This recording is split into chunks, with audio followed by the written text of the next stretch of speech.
Betrayal is one of those deal breakers that shatters every relation to bits, be it friendships, family, business partners, or even international diplomacy.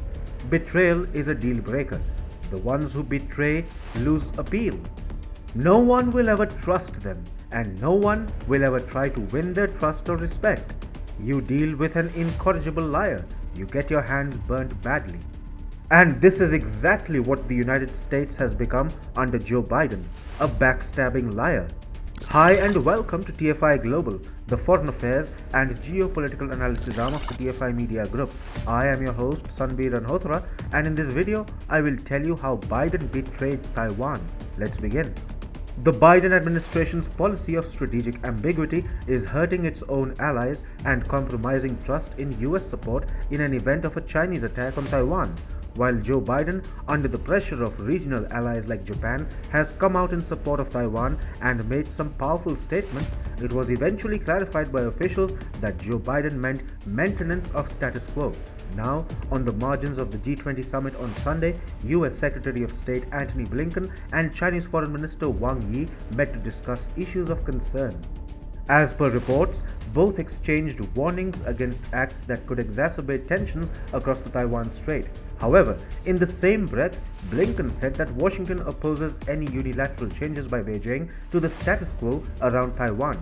Recently, President Joe Biden stated that if China attacked Taiwan, the US would favor Taiwan, reversing a long-held US foreign policy position.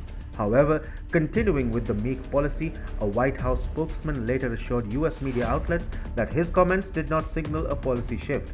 Now, Blinken is doing the same and making it crystal clear that Biden's promise to defend Taiwan was just a gaffe. Although Biden declared on October 21st that the US would come to Taiwan's defense if required, according to reports, Blinken made it clear that Washington's One China policy had not been altered, and when asked about Biden's remark, Blinken stated that there had been no change in our policy. Joe Biden, after a call with Xi Jinping on 5th October, said, "I've spoken with Xi about Taiwan. We agree. We'll abide by the Taiwan agreement." Biden added, "We made it clear that I don't think we should be doing anything other than abiding by the Taiwan agreement." But here's the mind-blowing part.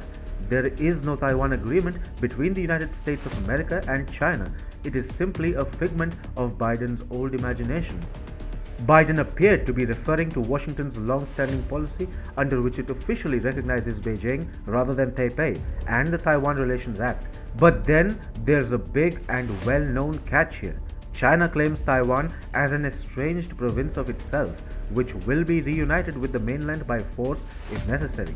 So far, the US has maintained a policy of strategic ambiguity with respect to the question of whether it would militarily intervene in favor of Taiwan in case China launches an offensive against the sovereign island nation.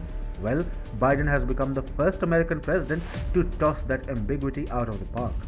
This comes at a time when tensions across the Taiwan Strait are at an all-time high.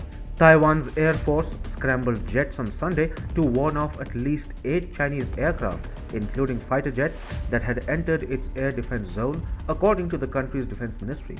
For a year or more, Taiwan has complained about Chinese Air Force sorties near the free and sovereign island nation, often in the southern area of its air defense zone near the Pratas Islands. The Chinese aircraft package included 6 J-16 fighters, 1 anti-submarine aircraft, and 1 surveillance aircraft, according to a statement released late Sunday by the military ministry. Even after this, Blinken, who was representing Biden, met with his Chinese counterpart Wang Yi and promised him no change in the Biden administration's policy towards Taiwan.